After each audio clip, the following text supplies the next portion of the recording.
우리 하나님 말씀 보겠습니다. 마태복음 6장 10절입니다. 이번 캔사스 여행 중에서 아이압을 다녀왔습니다.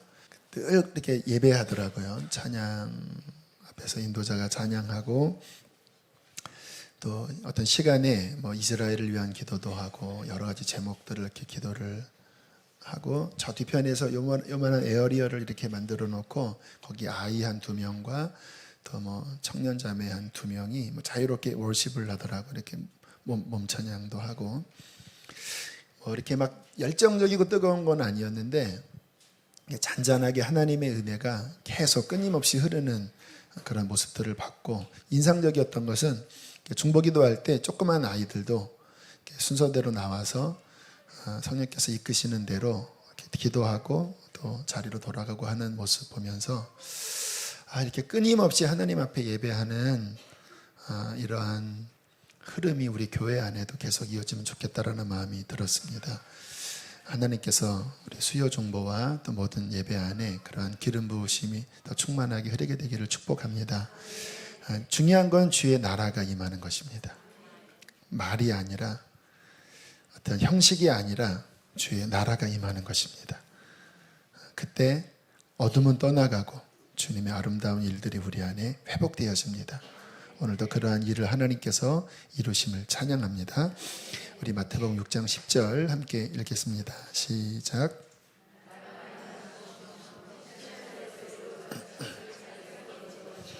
아멘. 우리가 신앙생활을 할 때 중요한 에너지가, 동력이, 엔진이 목적의식입니다. 내가 왜 하나님을 찾나? 그 목적의식이 어떠하느냐에 따라서 끝까지 가기도 하고 중간에 동력이 꺼져버리기도 합니다. 보통 우리가 지금 여기 수요 중보 나오실 정도면 다 신앙 체험도 있으시고 또 어떤 열의가 다 있으신 분들이에요. 그런데 동기를 잘 한번 살펴보시면 좋겠어요. 우리가 왜 하나님을 찾는가? 몇 가지 이유들이 있습니다. 여기 힘드신 분이 계시죠. 마음이 너무 힘들고 그래서 하나님 찾지 않으면 살 수 없을 것 같아서 그 고난 중에 하나님께 매달리는 분들이 계십니다. 그 고난이라는 동기가 하나님께 나아가는데 중요한 동력이에요. 고난이 없는 것보다 오히려 고난이 있는 게 하나님께 나아가는데 더 유익합니다. 왜냐하면 이게 에너지가 돼요. 왜? 세상에 의지할 게 없으니까. 또 어떤 우리의 동기가 있냐면 이미 주님을 체험한 분들 안에 영적인 목마름이 크세요. 답답하다. 뭔가 더 기도하고 싶고 뭔가 더 하나님 앞에 나아가고 싶은데 뭔가 이렇게 답답하고 묶여있죠. 여러분, 신앙생활은 왜 우리가 이러한 전반부의 기도를 하냐면 주님의 나라가 정말 우리 마음에 실제로 임하는 것은 돌파가 필요합니다. 끊임없이 우리의 육신의 생각이 가로막아요. 받아들이지 말아야 될, 이 세상에 살다 보면 받아들이지 말아야 될 육의 마음이 우리를 사로잡으면 막혀버리거든요. 그러면 그 순간 성경에 나와 있는 모든 것은 우리와 떨어져 버리고 말아요. 그러니까 그건 메말라지지요. 오늘도 처음 기도할 때 메마른 사람에 대한 기도가 나왔는데 영적으로 메말라지게 돼요. 그때 우리는 너무나 목마르고 힘들어서 하나님 앞에 본능적으로, 거듭난 사람들은 본능적으로 하나님을 찾게 됩니다. 또 어떠한 경우가 있냐면 주변에서 하도 권유하니까 저희 교회 이렇게 제자훈련 들어오신 분들 보면 주변에서 하도 권유해서 그 권유에 못 이겨서 또는 정말 그래 나도 은혜 받아봐야 되지 않겠나 라고 하는, 혼자 온 것은 아니지만 친구들이 중풍병자를 상에 들고 봤을 때 그 친구들의 믿음에 의해 고침받은 것처럼 주변의 권유에 의해 어떠한 동기부여를 받고 하나님을 찾으러 나온 분들이 계셔요. 다 좋습니다. 문제가 있어요.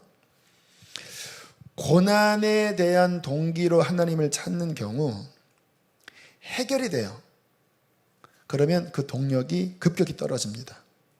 또는 해결이 안 돼요. 그러면 어느 지점까지는 동력이 가다가 낙심해서 동력이 꺼져버리고 오히려 실망하게 됩니다. 영적으로 목말라서 해가려고 나온 분들 좋습니다. 근데 채워져요. 마치 밥을 먹으면 배고픈 게 사라지듯이 이 시간 막 기도해서 뭔가 이렇게 털어버리고 또 하나님께서 우리를 만져주시면 어느 정도 해결이 되잖아요. 근데 많은 경우 그렇게 해결이 된 다음에 목표를 상실해 버립니다. 또 뭐 한번 해결됐다고 계속 가는 거 아니잖아요. 또 금방 못 말라지거든요. 그러면 이 반복 중에 그냥 손을 놔버립니다. 왜요? 힘드니까. 우리가 돌파하려면요, 전심으로 나가야 합니다. 또 내가 붙잡았던 어떠한 잘못된 것, 육에 속한 것을 깨려고 할 때 굉장히 아파요. 그런데 이것이 반복되면 귀찮은 거예요. 놓기가 귀찮고 그냥 여기가 좋사오니 그냥 뭔가 막혀 있지만 그거 깨는 게 힘드니까 그냥 그 자리에 주저앉아 있는 경우도 많아요. 주변 사람에 이끌려서 나오는 분들은 넘어가겠습니다. 자, 동기는 물론 좋았지만 어떠한 시점에 이르러 목표의식을 잃을 때 신앙은 표류하기 시작합니다. 뭔가 갈급함으로 나왔고 문제 속에서 나왔고 권유로 나왔는데 그래서 어느 일정 기간 주님을 만나고 변화가 일어났는데 그 동기가 어느 순간 더 이상 힘을 발휘하지 못할 때 영적으로 성장하지 않고 그 허망한 것에 다른 것들이 들어오기 시작합니다. 끊었던 세상이 들어오는 경우도 많이 있고요. 아니면 그 자리에 뭔가 다른 어떠한 대체물로 채우기 시작해요.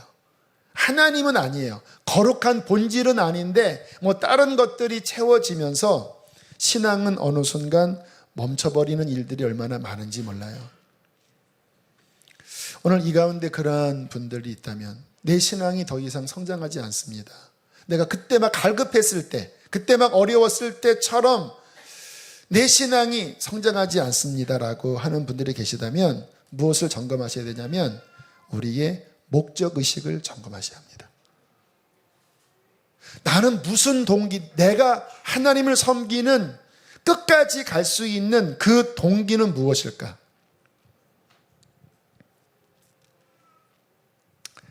자, 오늘 이것을 두 가지 정도 나눌 텐데요.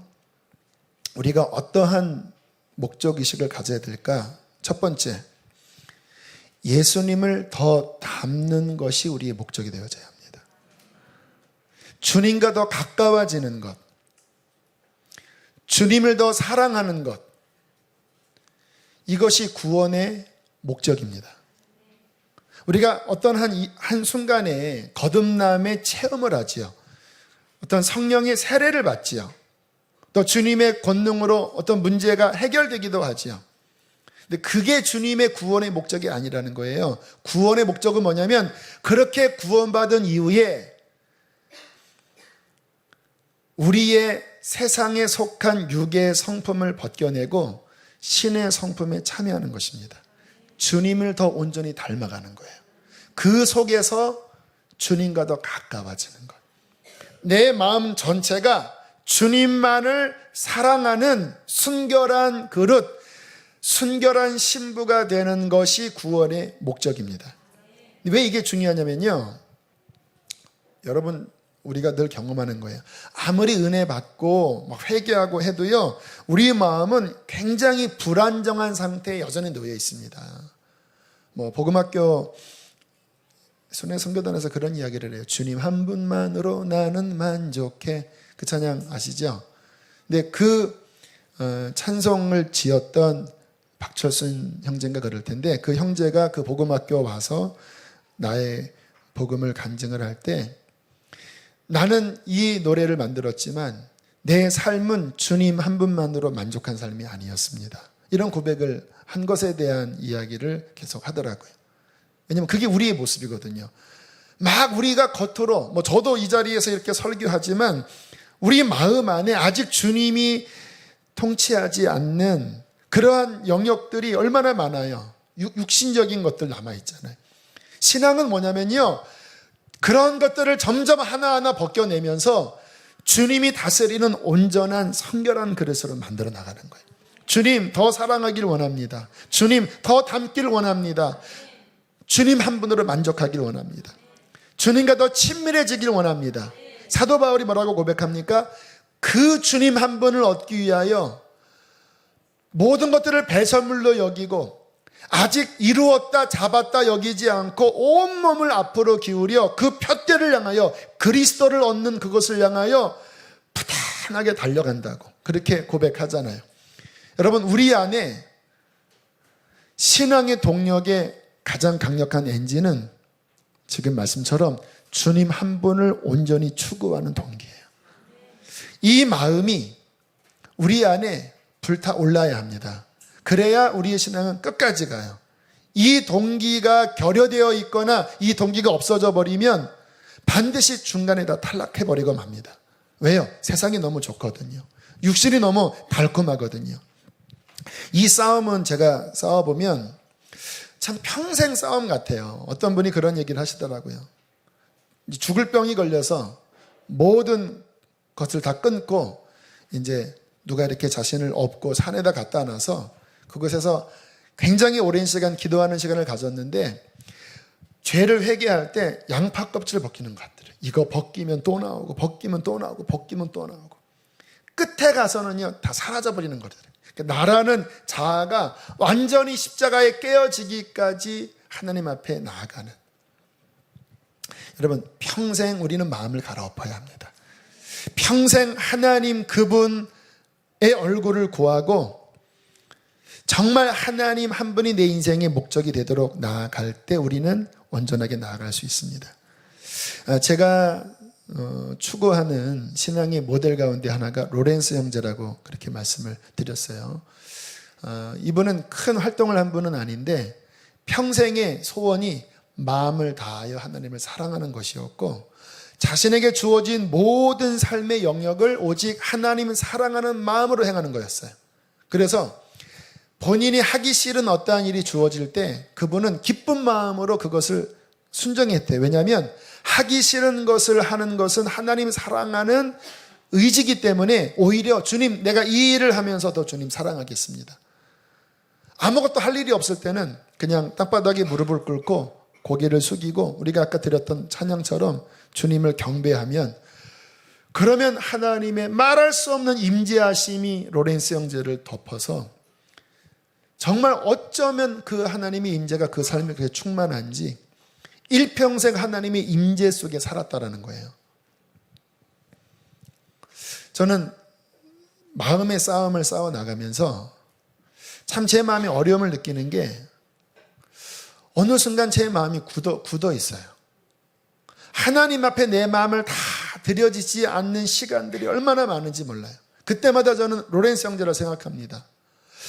로렌스 형제가 하나님께 마음을 다 드렸다고 하는 게 바로 이러한 부분과 싸워 이긴 거구나. 왜 내 마음은 이렇게 하나님께 막 가질 않지? 왜 다 가질 않지? 로렌스 형제가 큰 일을 한 것이 아닌데도 불구하고 이렇게 수세기의 영향력을 주는 것은 하나님 앞에 가장 큰 것을 드린 것은 우리의 마음을 다 드리는 것입니다. 우리 이것에 성공합시다. 그러려면요 끝까지 달려가셔야 돼요. 이것이 첫 번째 영적인 목표고요. 자, 두 번째는 오늘 예수님께서 주게 가르친 기도에서 말씀하신 내용입니다. 따라하겠습니다. 뜻이 하늘에서 이루는 것 같이 땅에서도 이루어지리이다. 신앙의 목표 두 가지는 주님 닮는 것과 두 번째는 그 뜻을 이 땅에 이루며 사는 것입니다. 이 두 가지의 순결한 목표를 가진 자만이 끝까지 가요. 앞부분에 이야기했던 나의 목마름 또는 내 문제 해결 또 누군가의 권유는 가만히 들여다보면 나쁜 거는 아니지만 동기 자체 안에 순결함은 다소 떨어집니다. 그냥 나의 목마름이고 내 문제예요. 언제나 중심이 나에게 있어요. 그런데 내가 깨어지고 주님 닮기를 원합니다. 그리고 나의 삶이 내 뜻을 이루는 것은 뒤로 물러놓고 뜻이 하늘에서 이룬 것처럼 나의 짧은 인생에 하나님의 뜻이 이 땅 가운데 이루어지는 것이 내 인생의 목표입니다. 주님, 나의 손을 드립니다. 나의 시간을 드립니다. 나의 생명을 드립니다. 주님, 뜻이 하늘에서 이룬 것처럼 이 땅에서 이루어 주십시오.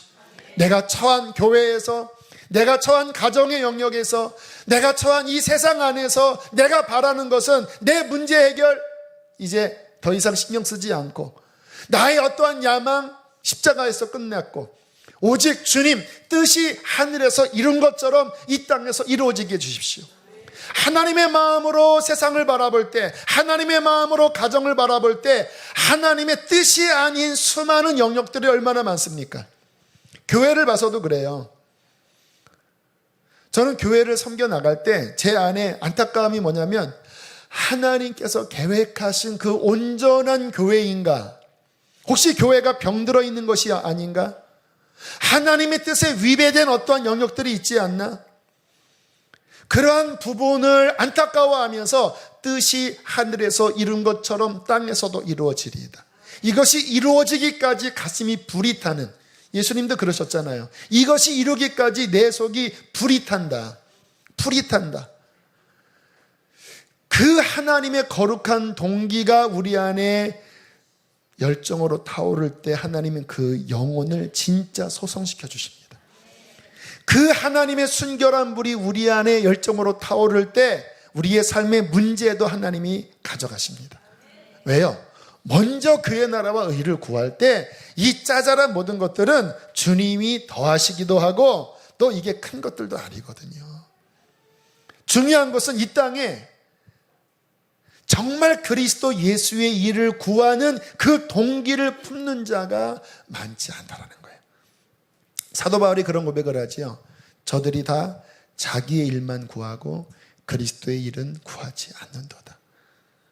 많은 사람들이 자신의 어떠한 아픔을 위해서 눈물을 흘리는데 하나님의 아픔을 위해서는 잘 눈물을 흘리지 않아요.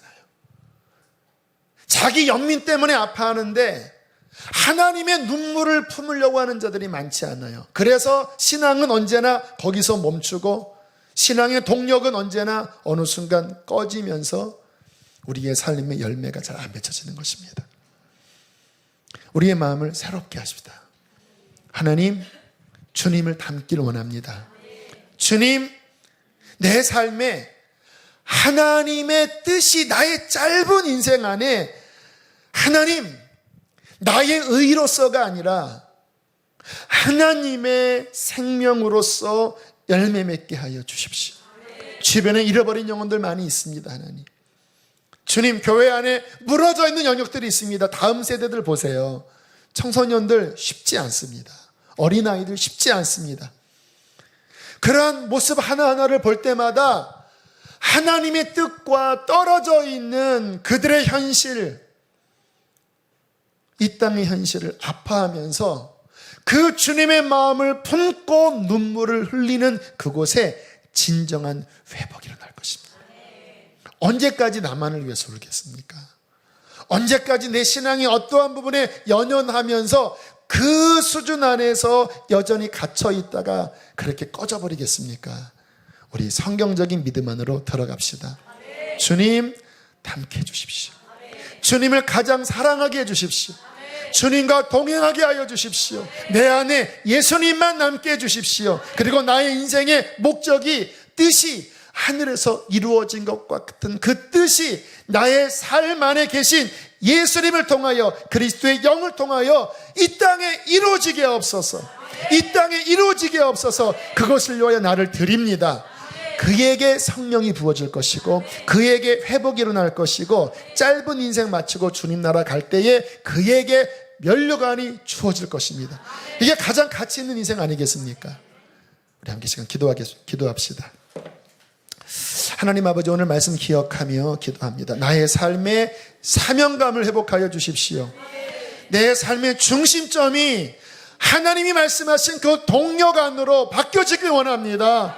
내 삶에 환난이 있습니까? 주님 담게 해주십시오. 나의 자아의 완고함이 깨어지게 해주십시오.